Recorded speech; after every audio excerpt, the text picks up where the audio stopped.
내 연인이, 배우자가, 친구가 나르시시스트인데 헤어져야 할까요? 그 사람이 나르시시스트란 걸 알았지만 이별이 두렵다. 아직 좋아하는 감정이 남아있다는 생각이 드시나요? 오늘은 나르시시스트와 이별이나 이혼을 당장 해야 하는지 아닌지에 대해 결정하는 기준을 안내해 드릴 건데요. 제가 상담을 하다 보면 지금 헤어질 타이밍이 아닌데 서둘러서 이별을 하시는 경우가 있습니다. 또는 꼭 이별을 해야 하는 상황인데도 참고 버티려고 하시는 경우도 있습니다. 너무 버티거나 너무 빨리 손절하는 것 둘 다 심리적인 후유증이 크고 자녀가 있다면 자녀에게 악영향을 줄 수 있거든요. 그러니 나르시시스트와 이별이 고민되신다면 먼저 내 상황을 객관적으로 꼼꼼하게 살피시고 지혜로운 선택을 하시길 바랍니다. 나르시시스트와 이별 전에 점검해야 할 첫 번째는 가장 중요한 거예요. 나의 감정 상태입니다. 나르시시스트가 과연 변할까요? 가 중요한 게 아닙니다. 내 감정이 어떤지부터 살피셔야 해요. 그래야 이별로 인한 나의 후유증이 얼마나 갈지, 내가 감당 가능할지를 알아야 이별의 타이밍을 결정할 수 있습니다. 그런데 지금 이별해도 괜찮은지에 대해 별로 고려하지 않고 당장 손절부터 하시는 경우가 있어요. 주변에서 부추긴다고 혹은 전문가의 말을 곧이곧대로 듣고 나르는 바로 손절이야 라고 서둘러 이별하신다면 나중에 후유증이 오래 갈 수도 있습니다. 저는 이별을 고민 중인 분들께 이렇게 먼저 묻습니다. 지금 당장 이별해도 내 감정은 버틸만 합니까? 라고요. 이때 많이 힘들 것 같다. 혼자 되는 게 두렵다. 아직도 많이 좋아한다. 라는 대답이 나오면 지금은 이별의 타이밍이 아닌 겁니다. 이런 경우는 나르시시스트와의 관계를 좀 더 이어가면서 어떻게 대처하고 어떻게 점점 정서적 분리를 할 수 있는지에 대해 준비하셔야 돼요. 전문가와의 상담을 통해 구체적으로 안내를 받으며 준비하시기를 추천드립니다. 혼자 하시는 것보다 훨씬 시간을 절약할 수 있고 감정 정리가 잘 되실 거예요. 반대로 지금 내 감정이 많이 정리가 됐고 이별에도 큰 충격은 없을 것 같다면 감정 상태는 통과입니다. 다음 단계를 점검해 보세요. 나르시시스트와 이별 전에 점검해야 할 두 번째는 나르시시스트에 대한 의존도입니다. 나르와의 관계는 일반적인 관계와는 다르게 중독성이 있습니다. 나쁜 남자, 나쁜 여자와의 연애가 중독성이 있잖아요. 늘 기대되는 안정감이 아니라 예측할 수 없는 불안정감 속에 가끔씩 특별한 감동이 찾아오는 거죠. 그럴 때 이 극적인 짜릿함이 도파민을 분비하면서 중독성을 불러일으키거든요. 원래 굶었다가 먹는 밥이 더 맛있죠. 그래서 학대자와의 힘든 관계 속에서 오히려 유대감이 끈끈해지는 현상을 트라우마 본딩이라고 합니다. 피해자들은 나르시시스트의 극적인 감정 변화와 행동에 혼란을 느끼면서도 그를 또 이해하려고 노력합니다. 나르시시스트의 거짓말과 비난, 투사와 조종의 고통을 받으면서도 내가 참고 노력하면 저 사람도 언젠가 달라지겠지 라는 기대를 놓지 못합니다. 지금의 고통과 학대를 직면하기보다 미래에 대한 기대와 희망을 계속 품고 있어요. 이별을 생각하다가도 나르시시스트의 회유에 또다시 흔들리고 내가 좀 더 참으면 되지 않을까 하면서 고민하게 됩니다. 이제는 여러분이 나르시시스트에 대해 많이 이해하고 있고 다 기대를 내려놓았다고 생각하지만 어느 순간 또 나르에게 실망해서 화를 내는 경우 많으시죠? 여전히 나르에게 짜증과 화가 난다는 건 기대가 남아있다는 뜻입니다. 이렇게 아직도 나르시시스트에게 의존도가 높은 상태에서는 어설프게 이별하시면 안 돼요. 먼저 트라우마 본딩부터 해결하셔야 합니다. 그렇지 않다면 이 사람과의 관계를 끝내도 또 비슷한 관계 패턴을 반복하게 되거든요. 이렇게 사랑과 존중이 없는 관계를 쉽게 끊지 못하는 이유는 여러 가지인데요. 어린 시절의 양육 환경과 불안정한 애착 문제도 큰 요인이지만 다음에 말씀드릴 세 번째 요인이 매우 중요합니다.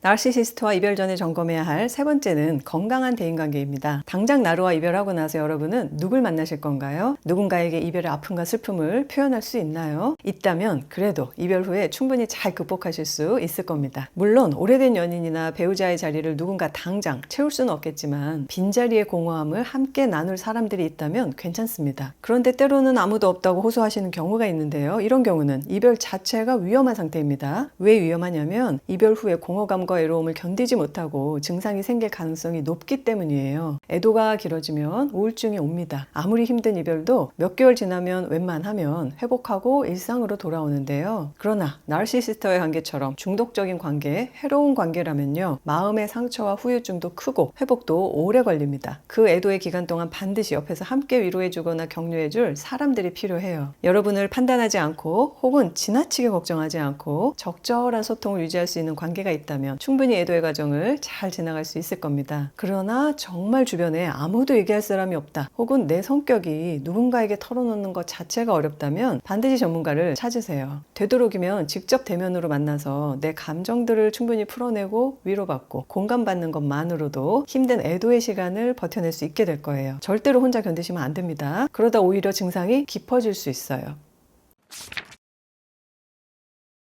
나르시시스트와 이별 전에 점검해야 할 네 번째는 집중할 수 있는 일과 취미입니다. 여러분의 나이와 상관없이 경제활동이나 사회활동은 꼭 하셔야 합니다. 나르시시스트와 이별 후에 가장 치명적인 부분이 시간과 에너지인데요. 갑자기 너무 많은 시간이 남는 거예요. 그동안 나르에게 나의 시간과 에너지를 많이 쏟았잖아요. 나에게 큰 고통을 가져다 준 사람 때문에 고민하고 대처하고 이별까지 하느라 정말 힘들었잖아요. 그러니 이별만 하고 나면 완전히 자유로워지겠지, 시원하겠지 생각했는데 자꾸 나를 생각이 난다면 왜 그럴까요? 첫 번째, 아직 애도 과정을 지나고 있는 중이거나, 두 번째, 시간이 많아서 생각이 나는 겁니다. 여러분, 나르와 이별하고 나서 애도 과정이 오래 걸릴 수도 있어요. 그러니까 이별 전부터 일이나 취미 등을 더 만드세요. 나르와 이별 자체로도 힘들고 바쁠 수 있지만 최대한 이별 이후를 준비하시기를 바랍니다. 그런데 만일 이별이나 이혼 과정에서 너무 많이 힘들어서 에너지가 완전히 고갈된 경우라면 그때는 일을 늘리시지는 마세요. 충분히 회복의 시간을 가지시는 것도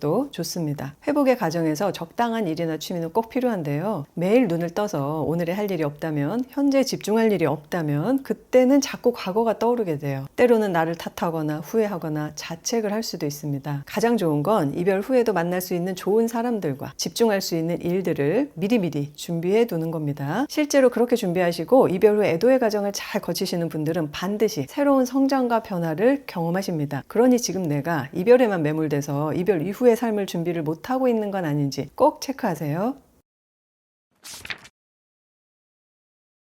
나르시시스트와 이별 전에 점검해야 할 마지막 다섯 번째는 건강입니다. 여러분, 여기까지 열심히 시청하고 계시다면 여러분은 마음 건강에 무척 관심이 많은 분들일 거예요. 내 마음에 상처를 주고 힘들게 하는 사람 때문에 더 공부하고 치료나 상담도 받는 등 노력하고 계시죠? 저도 오랜 기간 공부하고 치료받으면서 많이 회복되고 건강해졌거든요. 내가 건강해져야 긍정적이고 밝은 에너지가 회복이 되죠. 만일 자녀나 다른 가족이 있다면 그들에게도 나의 긍정적인 에너지가 좋은 영향을 줄 겁니다. 그런데 지금 혹시 내 몸과 마음의 건강조차 많이 흔들리고 있거나 아프다면요, 당장 나르시시스트와 이별을 할 타이밍은 아닐 수 있습니다. 일단 건강부터 챙기시고 치료를 받으시기를 권합니다. 왜냐하면 나르시시스트와 이별이나 이혼의 과정 자체가 생각보다 길고 진흙탕 싸움이 될 수도 있거든요. 나르들이 이별의 과정에서 얼마나 추해지고 밑바닥을 보여주는데요. 그 모습들을 감당하려면 건강한 상태에서 버티셔야죠. 그러니 내 건강을 마지막으로 점검해 보시고 이별의 타이밍을 내가 선택하세요. 어쩌면 나르와의 첫 만남과 관계는 그들의 본 모습을 모른 채 혹은 속아서 시작했을 수 있잖아요. 나르와의 관계의 마지막은 반드시 여러분이 선택하시고 준비하셔서 후회 없는 이별을 하시기를 바랍니다. 라마니 더바솔라 박사는 이렇게 말했는데요. 나르시시스트와의 관계에서 벗어나는 것이 결말처럼 느껴지지만 사실 중요한 새 장의 시작이다 라고요. 여태까지 여러분이 나르에 대해 많이 생각하고 고민하고 벗어나기 위해서 여러 노력들을 해오셨잖아요. 그런데 진짜 시작은 나르에 대한 생각에서 벗어나 나만의 이야기를 시작하는 순간입니다. 이것이 바로 진정한 치유가 일어나는 시점입니다.